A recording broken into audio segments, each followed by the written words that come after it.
एक राजा का कुंवर अपने घोड़े पर सवार होकर एक गांव से निकला तो उसने देखा कि एक किसान की लड़की गोबर थाप रही है और तिल चबा रही है। कुंवर ने उसे जानबूझकर उल्टे ढंग से पूछा, तिल थापने वाली और गोबर चबाने वाली, इस गांव का नाम क्या है? लेकिन किसान की बेटी भी कुछ कम न थी। उसने भी उत्तर दिया, हल पर चले घोड़े को पहराने वाले, इस गांव का नाम इंटली है। कुंवर उसकी बात सुनकर बड़ा नाराज हुआ। उसने किसान की बेटी से कहा कि मैं तुझे विवाह करते समय चौथे फेरे में छोड़ूंगा। किसान की बेटी ने भी जवाब दिया कि तू बड़ा छैल बना फिरता है, मैं भी तेरे जाय से तुझे 7 जूते लगवाऊंगी। राजकुमार चला गया और महल जाकर अनशन करके सो गया। जो कोई भी उससे पूछता राजकुमार उसे टाल देता। अंत में राजा ने कुंवर के जिगरी दोस्त को उसके पास भेजा कि जाकर अनशन के कारण का पता लगाओ। राजकुमार ने अपने दोस्त से सारी बात कह दी। राजा ने किसान को बुलवाकर कह दिया कि तेरी लड़की का विवाह राजकुना से करना होगा। किसान ने हामी भर ली।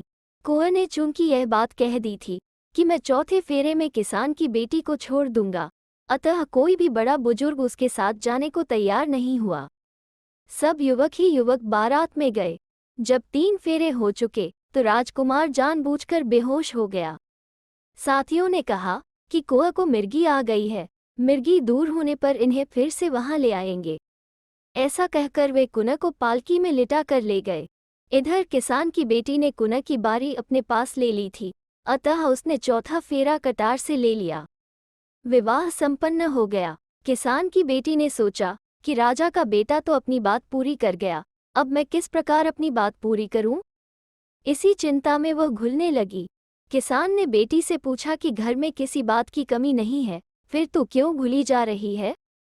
बेटी ने कहा कि मैं तीर्थ यात्रा के लिए जाना चाहती हूँ। किसान ने उसे काफी धन देकर तीर्थ यात्रा के लिए भेज दिया। किसान की बेटी अब अपने पति के नगर चली आई। राजा मर गया था, अतः अब उसका पति राजा बन गया था। किसान की बेटी ने ग्वालिन का वेश बनाया और उसने कुछ अच्छी नस्ल की गायें खरीद ली। एक गाय को वो अच्छे अच्छे मेवे चराती, मेवे चराने से उसका दूध भी उत्तम होता। उस दूध का दही जमाकर गूजरी बनकर बाजार के चौराहे पर दही बेचने के लिए आ बैठी। जो भी आता गूजरी से दही का भाव पूछता, गूजरी दही का भाव 100 रुपये पाव बतलाती। इतना महंगा दही भला कौन खरीदता? राजा का दोस्त उधर से गुजरा तो उसने भी दही का भाव पूछा। भाव सुनकर उसने सोचा कि दही में जरूर कोई विशेषता है। उसने 100 रुपये का पाव भर दही लिया और राजा के महल में गया। राजा तब थाल पर बैठा ही था। दोस्त ने दही ले जाकर राजा को दिया। दही खाकर राजा की तबीयत फड़क उठी। राजा होने पर भी उसने ऐसा दही कभी नहीं चखा था। राजा ने दोस्त से पूछा तो दोस्त ने सारी बात राजा को बता दी। दूसरे दिन राजा स्वयं गूजरी के पास पहुंचा। गूजरी ने कहा कि आप मेरे डेरे पर पधारिए। राजा डेरे पर गया। गूजरी ने राजा को मोह लिया और वो रोजाना वहां आने लगा। जब वो गर्भवती हो गई तो उसने राजा से कहा कि अब मैं जाऊंगी। राजा ने उसे रोकने को बहुत कोशिश की, लेकिन वो बोली, मैं फिर आऊंगी। आप मुझे भूल न जाएं, इसलिए मुझे कोई निशानी दे दीजिए। राजा ने अपनी अंगूठी निकालकर गूजरी को दे दी। गूजरी अपने घर चली गई। समय पर उसके एक बेटा हुआ। समय गुजरता गया। लड़का अब जवान हो गया। चूंकि वो और लड़कों से होशियार था, अतः वो दूसरे लड़कों को मार पीट दिया करता था। एक दिन उसने एक ब्राह्मण के लड़के को घोड़ा बनाया और खुद उस पर सवार हो गया। उसने घोड़े को बुरी तरह पीट दिया। उसकी माँ किसान के घर गई और किसान की बेटी से कहा, छिनाल कहीं की, न जाने किसका लड़का लाई है जो सारे गांव के लड़कों को मारता पीटता है। लड़के ने भी यह बात सुनी। वो कटार लेकर अपनी माँ के पास गया और उससे बोला कि या तो मेरे पिता का नाम बतला, अन्यथा तुझे मारूंगा। उसकी माँ ने कहा कि तू नाम पूछकर क्या करेगा? अगर तू अपने बाप को 7 जूते मारने की प्रतिज्ञा करे तो मैं नाम बतलाती हूँ। बेटे ने प्रतिज्ञा कर ली और तब उसकी माँ ने सारी बात उससे कह दी। सारी बात सुनकर बेटे ने कहा, माँ भले ही मेरा बाप राजा है, लेकिन मैं उसे 7 जूते तुम्हारे नाम के और 7 मेरे नाम के, कुल 14 जूते मारूंगा। ये कहकर वो अपने पिता के नगर को चल पड़ा।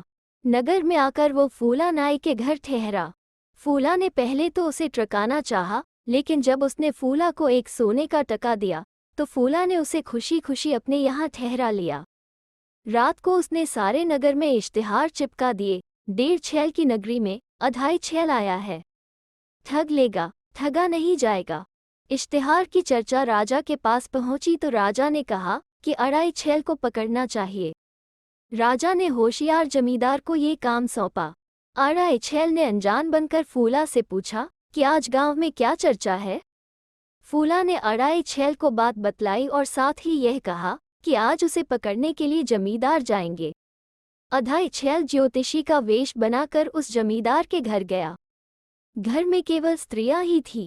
ज्योतिपी ने पंचाग देखकर घर की स्त्रियों से कहा कि आज आधी रात पीछे तुम्हारे घरों में राक्षस आएंगे और तुम सबको खा जाएंगे। इसके लिए यही उपाय है कि इस बात की चर्चा तो किसी से करना नहीं और तुम सब ईंट, पत्थर, मूसल आदि लेकर बैठ जाना। जब वे आएंगे तो यही कहेंगे कि हम तुम्हारे घरवाले हैं, लेकिन उनका विश्वास न करना। ईंट पत्थर आदि से उन्हें मार देना। उनको पट्टी पाकर ज्योतिपी जी चले गए और स्नेह ने उनके कहे मुताबिक सारी तैयारी कर ली। रात को जमींदार और उसके भाई 2.5 छैल को पकड़ने निकले। इधर 2.5 छैल ने नाई का वेश बनाया और कैंची हाथ में लेकर निकल पड़ा। रास्ते में जमींदार मिला तो उसने पूछा कि तुम कौन हो। नाई ने कहा कि तुम अपना काम करो, मेरे काम में बाधा क्यों डालते हो। मैं 2.5 छैल की हजामत बनाने जा रहा हूँ। जमींदार ने उत्सुकता से पूछा कि 2.5 छैल कहाँ है, तो नाई ने कहा कि वो गांव के बाहर तालाब पर आएगा।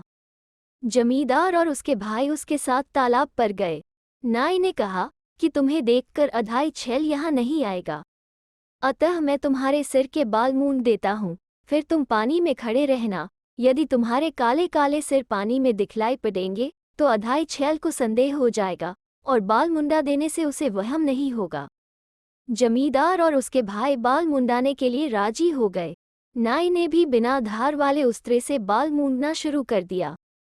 उनके सिरा से जगह जगह खून निकल आया। कटे घावों पर नाई जानबूझकर नमक मिला पानी लगाता था।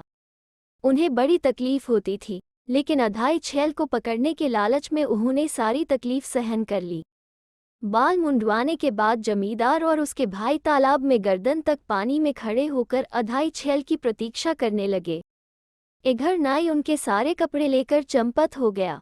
जब रात के 2 बज गए और 2.5 छैल नहीं आया तो जमींदार ने जान लिया कि वो नाई ही 2.5 छैल था। तब वे ठिठुरते हुए तालाब से बाहर निकले, लेकिन कपड़े तो नाई ले गया था, अतः नंगे ही घरों को चले। उधर उनकी स्त्रियां तैयार बैठी थीं। उन्हें देखते ही सब एक साथ बोली कि बेचारा ज्योतिषी सच कहता था, वो देखो सामने राक्षस आ रहे हैं। ये सब उन पर ईंट पत्थर बरसाने लगी। वे चिल्लाते रहे कि हम तुम्हारे घर वाले हैं, पर उनकी एक नहीं सुनी गई। जब दिन का उजाला हुआ और सारा भेद खुला तो औरतें पछताने लगी और अपने अपने आदमी को उठाकर घरों में ले गई। जब सवेरे राजा को रात की हकीकत मालूम हुई तो उन्होंने कोतवाल को ये काम सौंपा। 2.5 छैल ने फूला से सारी बात मालूम कर ली। रात को 2.5 छैल एक औरत का वेश बनाकर एक सूने मकान में चक्की चलाने लगा। कोतवाल गश्त लगाता हुआ उधर से निकला तो उसने औरत से पूछा कि तू यहाँ इस वक्त क्या कर रही है। औरत बोली, हुजूर मैं 2.5 छैल के घोड़े के लिए दाना दल रही हूँ, थोड़ी देर में वो यहाँ आएगा। कोतवाल ने कहा, जा तू अपने घर जा, मैं यहाँ बैठूंगा। कोतवाल औरत का वेश बनाकर दाना दलने लगा। औरत बना 2.5 छैल कोतवाल के कपड़े लेकर वहां से निकल गया। जब रात बीत चली और 2.5 छैल नहीं आया तो कोतवाल की समझ में ये बात आ गई कि 2.5 छैल तो वही था। सुबह कोतवाल की आप बीती सुनकर राजा ने फौजदार को ये काम सौंपा। उधर 2.5 छैल ने फूला से सारी बात मालूम कर ली। उसने उसे ये भी बता दिया कि फौजदार का दामाद 12 वर्षों से लापता है और फौजदार की बेटी अपने बाप के यहाँ ही रहती है। 2.5 छैल ने और भी सब आवश्यक बातें फूला से पूछ ली। फिर वह काशी के ज्योतिषी का वेश बनाकर फौजदार के घर गया। फौजदार ने ज्योतिषी के सामने अपना दुखड़ा रोया कि मेरा दामाद आज 12 वर्ष से लापता है। ज्योतिषी ने पत्री देखी और फौजदार से कहा कि आन रात को तुम्हारा दामाद आ जाएगा। इतने वर्षों में वो तुम्हारा घर भूल सकता है, अतः तुम रात को अपने घर के बाहर बैठे रहना। वो इसी दरमियान तुम्हारे घर के आगे से गुजरेगा। फौजदार ने ज्योतिपी को अच्छी भेंट देकर विदा किया। रात को अधाई छैल ने एक व्यापारी का वेश बनाया। उसने कई तरह का सामान एक बैल पर लाद लिया और रात को वो फौजदार के घर के आगे से गुजरा। फौजदार ने जाना कि यही मेरा दामाद हो सकता है। उसने बैल वाले को वहीं रोक लिया। साधारण पूछताछ के बाद उसे यकीन हो गया कि यही मेरा दामाद है। घर में भी सबको यह विश्वास हो गया कि यह जवाई ही है। घर में दामाद का बहुत आदर सत्कार हुआ। आधी रात को जमवाई जी सोने के लिए गए। जब फौजदार की बेटी सो गई तो अधाई छैल ने उसके सारे गहने उतार लिए और फिर वो चुपके से रफूचक्कर हो गया। सवेरे जब फौजदार को सारी बातें मालूम हुई तो उसने सिर पीट लिया। लड़की का धन और उसकी इज्जत लूटकर अधाई छैल उसे मूर्ख बना गया था। उधर अधाई छैल को न पकड़ सकने के कारण वो राजा का कोपभाजन भी बन गया। अंत में राजा ने स्वयं अधाई छैल को पकड़ने का निश्चय किया। उसने नगर के चारों दरवाजे बंद करवा दिए। एक दरवाजे पर उसने काठ रखवा दिया और स्वयं नगर का पहरा देने लगा। करीब आधी रात को एक युवती राजा के सामने से गुजरी। युवती पूर्ण श्रृंगार किए थी और हाथ में पूजा की थाली लिए हुए थी। थाली में दीपक जल रहा था और थाली छलनी से ढकी थी। राजा ने टोका, कौन है? युवती ने निर्भीक भाव से उत्तर दिया कि मैं फौजदार की बेटी हूँ। राजा ने फिर पूछा कि यहाँ आधी रात को किस लिए आई है बेटी? इस पर युवती ने कुछ लज्जाकर कहा कि बाप जी, आपको तो ये पता ही है कि कल रात अधाई छैल मेरा धर्म भ्रष्ट कर गया। अब मैं कहीं की नहीं रही, अतः पास ही के भैरव मंदिर में फिर से पवित्र बनने के लिए जा रही हूँ। भैरव की कृपा से मेरा कलंक दूर हो जाएगा। इस बातचीत के बाद उसने राजा से पूछा कि बाप जी, यह क्या रखा है? राजा ने कहा कि बेटी, यह काठ है। इसमें अपराधियों को पकड़कर कस दिया जाता है। आज दुष्ट अधाई छैल को पकड़कर इसमें कसूंगा। युवती ने कहा कि बाप जी, ये तो मैंने आज ही देखा है, भला मैं भी देखूं कि इसमें अपराधी कैसे कसा जाता है। राजा ने अपना एक पैर रखा और बोला कि देख, इस तरह एक पैर इस छेद में डाल दिया जाता है और दूसरा पैर 3 छेद छोड़कर चौथे छेद में। फिर इस काठ को बंद करके ताला लगा दिया जाता है। युवती ने कहा कि बाप जी, मुझे भी जकड़ कर दिखाइए। राजा ने कहा कि बेटी, तुम्हें काठ में क्या जकड़ूं, ले मैं स्वयं ही काठ में जड़ा जाकर तुझे दिखला देता हूँ। राजा युवती के हाथों काठ में बंद हो गया। तब युवती ने अपना जूता निकालकर राजा को 7 जूते मारे और बोली कि ये 7 जूते तो मेरी माँ के नाम के हैं और ये 7 जूते मेरे नाम के हैं। ये कहकर उसने राजा को 7 जूते और लगा दिए। फिर राजा को उसी हालत में छोड़कर स्वयं 9-2-11 हो गई। राजा जी की बड़ी दुर्दशा हुई। सवेरे लोगों ने जब काठ में से निकाला, दूसरे दिन राजा ने घोषणा करवा दी कि अधाई छैल के 7 गुनाह माफ हैं। वो दरबार में हाजिर हो, उसे भरपूर इनाम दिया जाएगा। अधाई छैल दरबार में हाजिर हो गया। राजा ने उससे जूते मारने का कारण पूछा तो उसने पीछे की सारी घटना बतलाई। राजा ने कहा कि मैंने उससे विवाह किया ही नहीं था। तो लड़का बोला कि आपकी कटार से फेरे पूरे किए गए थे तथा मेरे जन्म की कहानी आपको यह अंगूठी कहेगी। अंगूठी देखकर राजा को सारी बातें याद हो आई। उसने अधाई छैल को अपना बेटा घोषित कर दिया और उसकी माँ को बुलवाकर अपनी रानी बना लिया।